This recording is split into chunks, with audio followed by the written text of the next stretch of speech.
Okay, here, this is with Stratos Wealth Partners. Thank you for joining me this late afternoon or evening. I'm an independent wealth advisor with Stratos Wealth Partners, and as an advisor, I help individuals work toward achieving their financial goals. I provide personal, business, education, insurance, and legacy planning, and provide access to investment solutions, including stocks, bond funds, and exchange-traded funds. As seen today in the lower right-hand corner, it says LPL Financial. And Financial is the largest quote brokerage firm in the country, and this is the company through which I run all my trades, make all my deposits, keep track of all records, and also where I get my research reports, such as this one today. The title of this presentation is Media Outlook 2016, a Vote of Confidence. Interesting is LPL, whenever it does these outlooks, it always has some kind of theme. I've seen Farmer's Almanac themes, and I've seen refrigerator magnet themes, and today having the voters, the vote of confidence theme. It proposes that this vote of confidence will continue in the economy, the market, most importantly, and ability to continue to focus on our long-term goals. We're in our 8th year of economic recovery, and it's still being referred to as a bull market. It means that the memories of the Great Recession have completely faded away. And the volume we've seen this year read those memories and sometimes takes an emotional toll upon us. But today we use the vote of confidence and look at it meaning the belief that someone or something has the ability to succeed. And what I find interesting is, as you go through some of the details here, your records, you would see, or if I looked at my records, I can see that what publication was actually authored at the end of June. The Dow Jones Industrial Average was at 17,929 to 18,481. So just since the end of June, we're up 552 points, or about 3.7%. And so the beginning of the year, where we were at 17,425, was at 56 points. And so that means year to date, the Jones Industrial Average was up 5.89% for the year. So it's kind of interesting that this, again, was at the end of June, and already it's becoming somewhat prophetic in that we've seen a pretty good movement in the markets just at the end of June.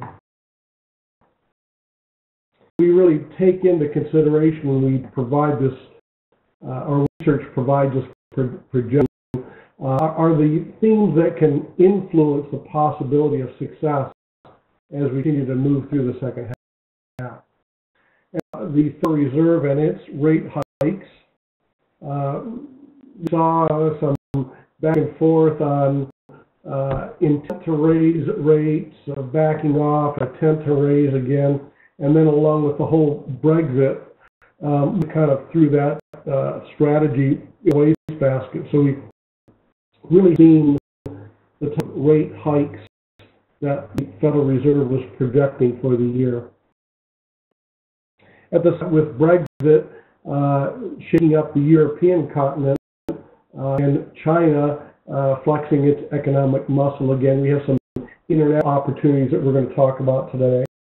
And pick up an economic growth and an energy sector turnaround, maybe right around the corner here. We're continuing to see good corporate profits at this moment, which is good, because without those profits, we can support the share prices of the stocks that they represent. And the second half turnaround, that particularly in the area of oil, down the dollar itself, and continued earnings. The thing we're going to look at today is we feel that the conditions are in place for a solid earnings rebound during the second half of this year due to drags from the U.S. dollar and oil, a couple of very minimal wage pressures. Why does anybody care about that? Well, if we thought inflation, the two factors that play into inflation are interest as influenced by the Federal Reserve. I would call that tactical inflation. It's a knee-jerk reaction from the Federal Reserve's actions.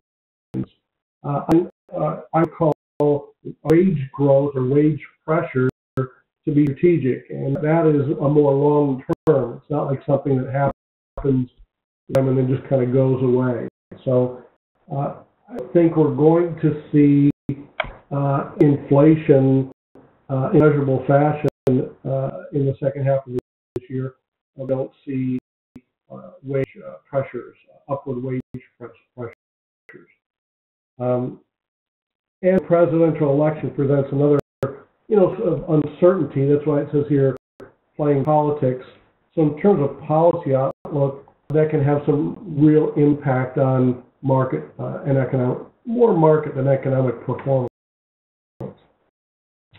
Rather than making you wait to the very end, I'm going to try something different this time, and I'm going to share with you some of the projections and some of the advice that LPL Financial Research is giving, and then we'll provide some of the supporting documentations to why they're saying this. So on the left-hand side where it says vote yes, this is where LPL feels you have your portfolio reviewed. You're going to ensure that you have some of these components presented into your portfolio. Would be cyclical stocks, the stocks that perform better, or if you want to call it worse, when the economy changes, as opposed to staples where they don't really change. So these cyclical stocks will represent things like motorcycles and cars and things like that. So with the second half looking relatively positive, those are the types of stocks that will benefit most. Second is emerging market stocks. There are smaller countries, not the large countries like the UK and Germany, but more like Vietnam and Indonesia and India and Brazil. And right now, they're very attractive valuations, and they themselves, those countries, are trying to invoke certain monetary stimuli to help advance their individual economies. Limited partnerships, these are of oil and gas concerns, and the opinion of our experts say that we're starting to see a balance, a shakeout of supply and demand, which wasn't there before. So we're seeing just the inkling of supply diminishing a little bit and demand starting to increase. Long-short equity just means buy, selling, or holding a buy and a sell position at the same time, as a hedge against sharp reversal in the market. As far as there are things that you should hold in your portfolio, in many cases, pretty much I would say all the time, those large company stocks which are well positioned for mid to late stage business cycle, intermediate bonds. They're bonds that have maturities of 15 years and have companies that have good credit quality.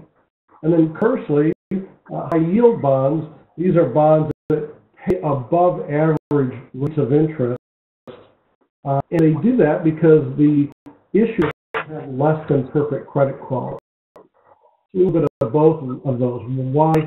Well, the reason being is high quality intermediate bonds are paying in the 2% range. If you really want to generate some income from a portfolio, you're going to have to look at something in the high yield space.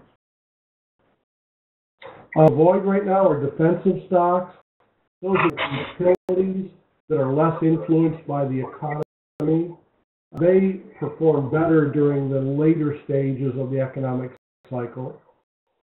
Developmental large foreign stocks, still, particularly in Europe, still recovering, or if you will, reacting to the Brexit vote, international bonds, which are paying year too low to warrant their high valuation.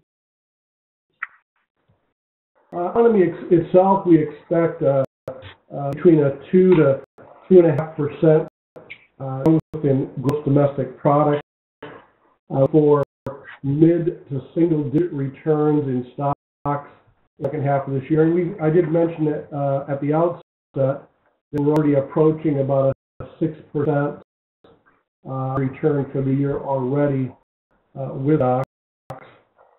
And then bonds. Bonds really experiencing or going to return very low to mid-single-digit returns. And that is a little bit of a cause for concern because we've had some investors who bought bonds, and as other investors were concerned about the stock market, it pushed up prices of bonds into levels that have in some cases never been seen before. So own a bond, you want to make sure that you're holding it for the right reason and not, essentially not for the wrong one. So looking for bonds to be pretty flat. On economy, what the chart shows is this helps us understand why GDP growth has recently been below the historical trend of 3%. And we look at those core components that contribute to growth. So the blocks for GDP are productivity growth, workforce growth. And what it shows is that both of these building blocks have slowed since the onset of the Great Recession relative to the decade prior. So we were 1997 to 2007, potential GDP growth was a total of 2.9%. Whereas from 2007 to 2016, it's only 1.7%. And that's both a function of productivity growth and workforce. I think a number of people here locally I will talk to who I've met a few people recently that were laid off that say, even though we are making small productivity growth, layoff is just not happening. And I see that even here in Carolina, which is a pretty robust economy at the moment. The business cycle and the recent downshift, temporary help jobs, we believe by the end of the year, job growth will more routinely be in the 120 to 150,000 per month range.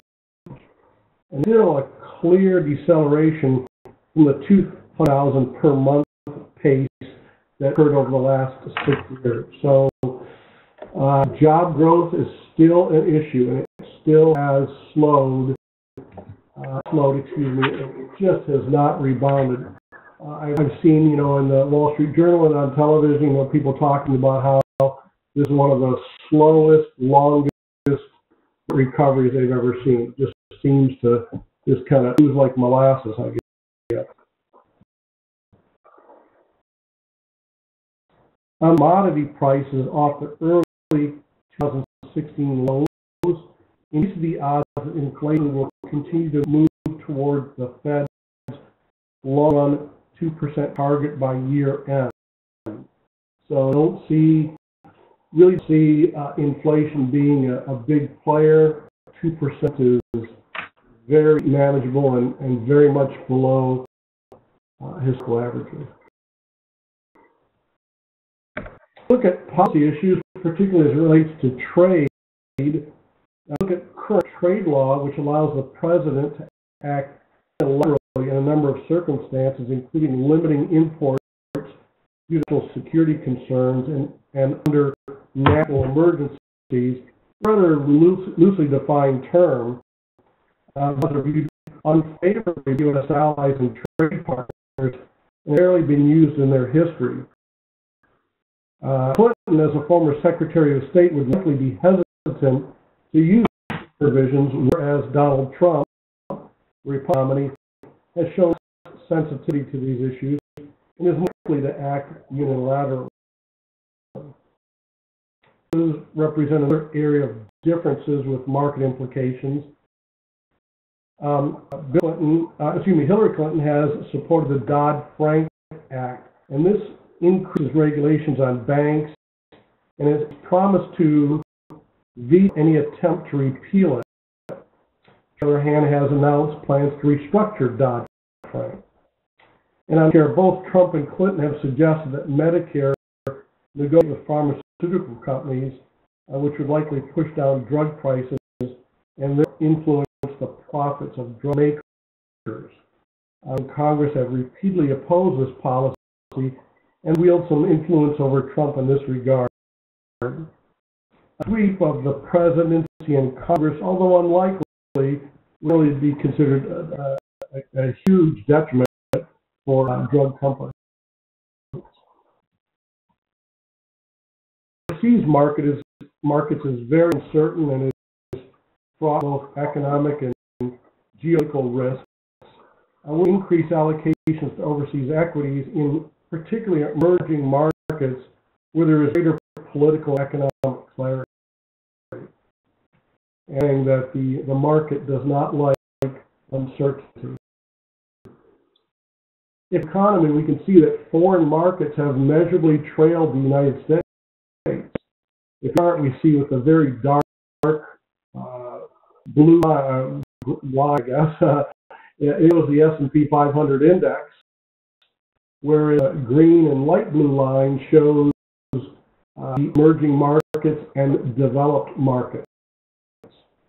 So have underperformed U.S. stocks since 2009, and that might start to create value opportunities for some of these overseas particularly in the sector. When we continue to look overseas, we can see that while stock valuations have increased steadily over the last 10 years, the markets are currently trading just above their 10-year average. Though the markets look attractively valued, the macroeconomic and political risks, we have to keep those in mind if we decide to invest in these markets. On itself, we expect just a measured political and economic response to the Brexit vote. Remember that the parties involved have actually years to disengage.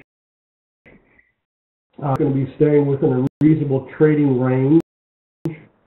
A plan by China to deal with its bad debt problem and growth to resume in both Europe and Japan.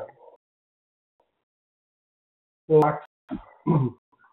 we see that companies have invested in property, plant, equipment, and intellectual property at an even higher rate than normal. So and this suggests the level of investment may be on target given the local level of economic activity. So one of the key factors that looking forward is we want to continue to see investment as the year continues, because if it starts to drop back, it's going to dampen the acceleration in GDP. Purchases. Companies desire to return more capital to shareholders through share purchases is much of an impediment at the moment. And similarly, with regards to dividends, the total amount that the S&P 500 paid out in dividends in 2015 was $385 billion. And that was a record. That was an all-time high. And at the moment, if we continue the way we are today, this 2016 will exceed that. And so companies are starting to pay a slightly smaller portion of earnings than they have historically. And it's good because it suggests that dividends are not crowding out. With this dollar, we see that over the first half of this year, the dollar weakened versus the currencies of trading markets as financial markets reconsider the path of Fed policy. Of calm in China and a long period of policy missteps last year and this year, and signals from the Bank of Japan and the European Central Bank be a little more measured. And this has helped reduce the volatility that we experienced, particularly last year. We see starting to turn the corner with oil prices staying at current or slightly increasing from current levels. And this will be the energy sector to start both growth and the stock appreciation, which we haven't seen much of this year. And a lot of this is because oil has really been closely tied to capital spending, credit markets, and emerging market economies. This past year, since the beginning of 2016, is in some way one of the first occasions where the stock market and oil prices actually diverged in different directions. They typically much more in lockstep with each other.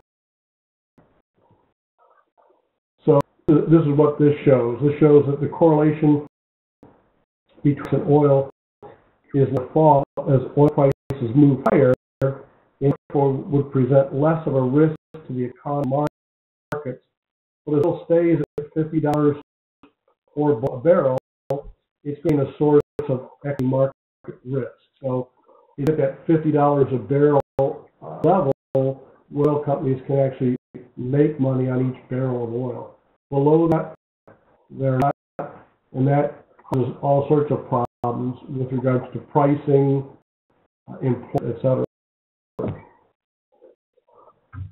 Led to, or the strength in oil prices pushed yield bond prices higher than would have justified purely from a mathematical perspective.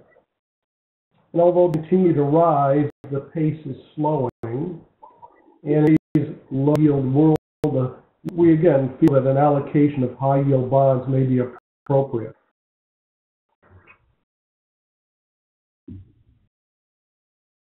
As we said early on, for low returns on bonds, we're looking for a long-term, continued low interest rate, low yield environment.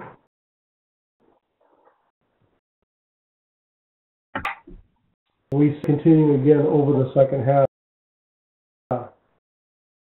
Shows essentially is return outcomes over the final 6 months if stocks or the economies falter and yields decline further.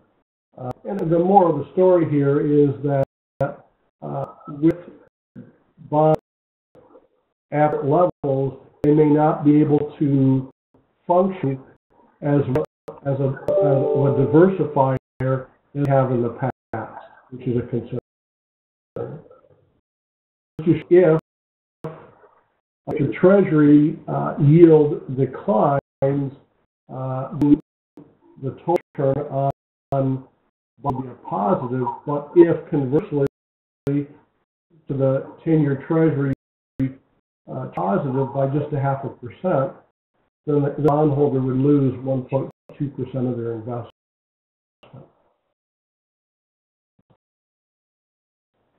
Those is different types of income-generating investments along yield on the y-axis and typical maturities on the x-axis. So look at some of these different alternatives. We can see that high yield bonds pay the highest yield, being 8 and 9%. They do represent some risk. So if an individual investor doesn't need 8 or 9% yield, they want to consider one of these, if you will, below the line, like mortgage-backed securities that are paying 3.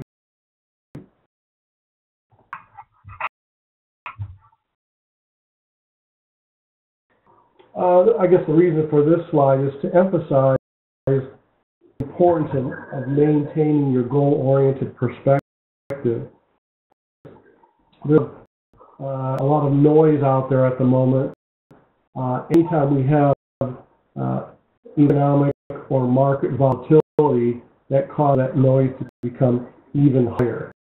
And so, make sure that your approach has a strategy to it, and you're not just reacting to the news media, if you will. Kind of interesting. What this chart does is it looks at income growth as a way to gauge the impact of the economy on election results, and several key factors, including the unemployment rate, inflation, and growth. In the year up to the election, inflation-adjusted after-tax income growth of 3–4% appears to be the threshold for the incumbent party to win. As of June 30th, this measure is currently in the 3 to 3.5% range, suggests that the incumbent Democratic Party will win just over 50% of the two-party vote in November's election. Just to your dozen of other predictions, everything from who wins the Super Bowl to, what the market on June 1st. This is another these predictors that would seem to indicate we're looking at a Democratic victory for president this fall. Typical presidential cycle pattern suggests a volatile summer and year rally.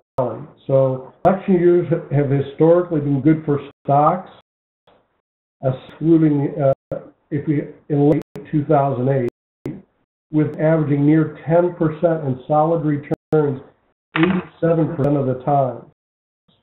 So election year patterns for stocks suggest volatility is going to pursue the summer until markets have more clarity on the candidates and their platforms. And clarity arrives often before election itself. Stocks typically stage a late stage rally. The bond yields during a presidential election is very similar to historical pattern for any year, except in late October and November, when the seasonal tendency is for yields to decline, and in years there's a tendency for an increase in yields during this time period. So we're expecting to see that. You can see how the blue line is the election year time, whereas black is the all years time frame. Interesting. This shows the history of political, I don't know if I like the word regimes, but it's stock market performance under presidential and congressional party combinations. So the top is the blue, and it goes with a Democratic president and a completely Democratic Congress. The average in the markets was 7.2%. And a Democratic president and Republican Congress, 8.6%. Democratic president and a split Congress, 10.4%. Republican president and Republican Congress, 7%, almost the same as two above. Republican president and Democratic Congress, 2.4%. And worst of all, Republican president and split Congress, negative 4.3%. So, at least mathematically speaking, it looks like the best scenario from a stock market perspective is a Democratic president and a split Congress.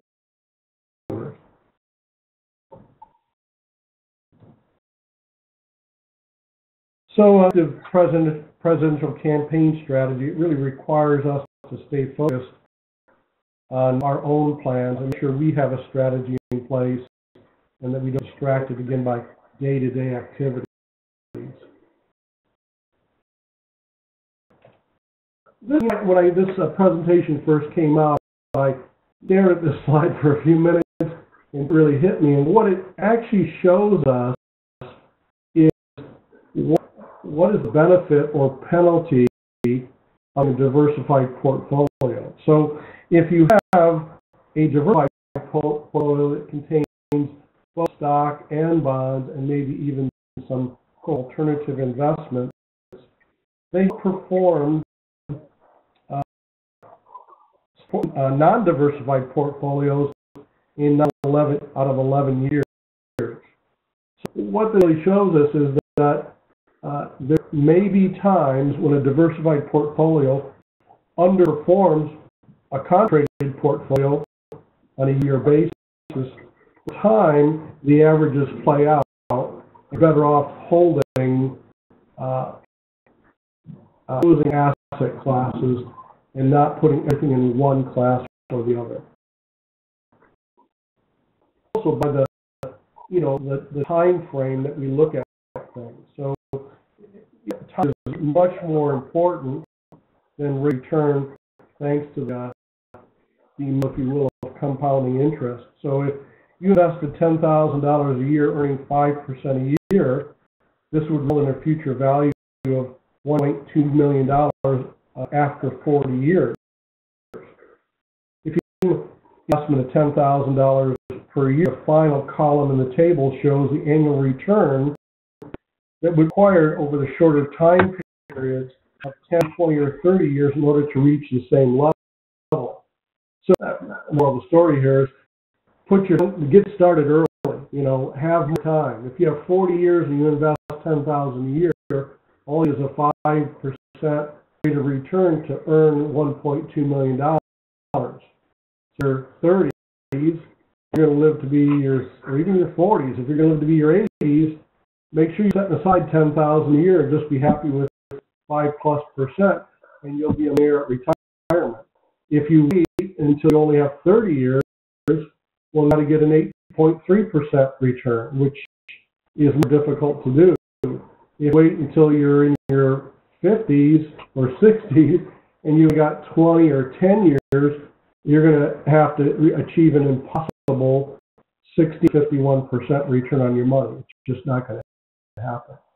So time can be your biggest ally, or maybe your biggest enemy too. And longer time, and in particular here over the last 50 years, based on data, the S&P 500 has been positive only 53% of the time, and that's demonstrated by the little sliver of red here in the lower left-hand corner.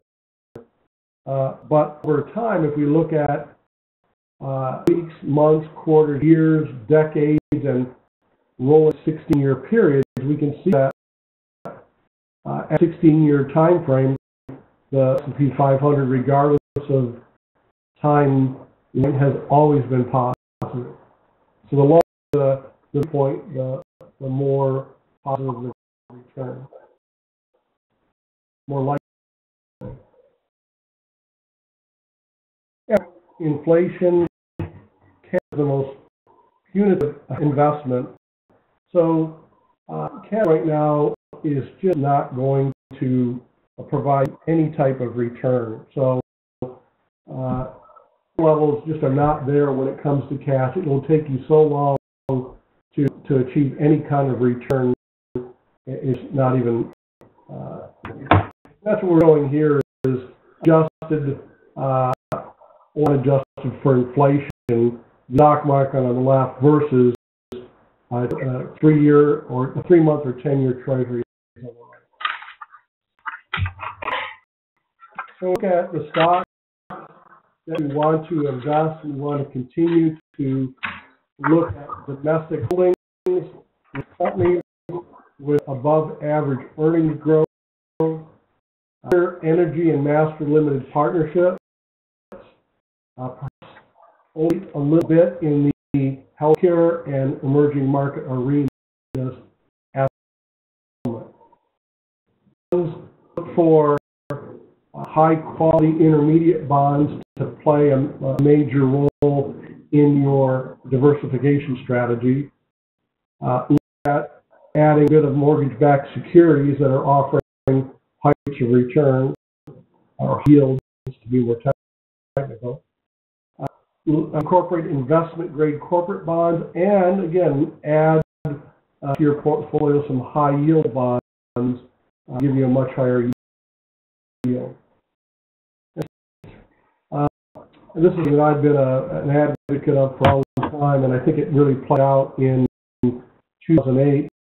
Is, I don't know if you've ever been to one of these presentations where they ask the question, why that institutions and foundations like colleges and universities always perform the individual investor, and the reason being is because they have for years incorporated what we now call alternative investments into their portfolios, and those are things like precious metals, like gold, silver.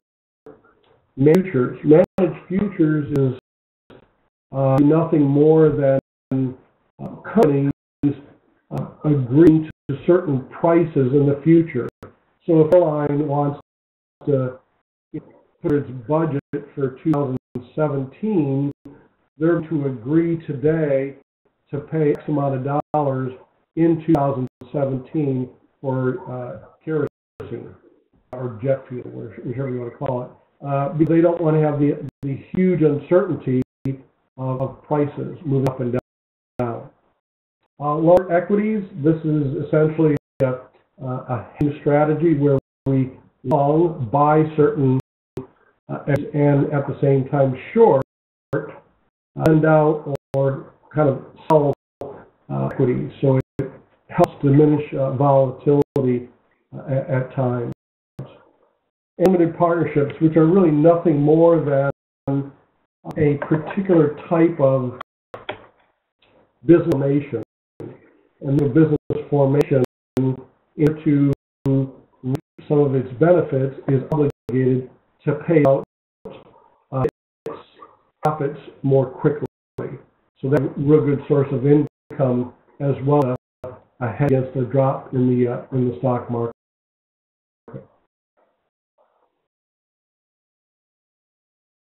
So electing to invest, what makes a democracy work is that all of our votes matter, and similarly, the collection market days combine to create the force of compounding. One market day or even one down year is unlikely to derail a long-term plan. As in investing are both by consistent participation. So we have clients on a regular review schedule. So they will hear from me. We will portfolio review on a regular schedule as opposed to reacting. We'll be proactive and want to do that. I will say thank you very much for joining. You will receive an email from Cisco WebEx that will have this recording attached to it. So if you want to watch this again, you can do that. I'll also share with you that I have recorded this, and I will tomorrow be uploading it to my YouTube channel. So if you want to watch it either email or if you want to watch it off my YouTube channel you can get to by going to BriantSikorski.com, clicking YouTube in the upper right-hand corner, and it'll take you right to my YouTube channel. If you have specific questions, go to the website, give me a call back, send me an email, and I'm happy to answer them for you. And thank you very much, and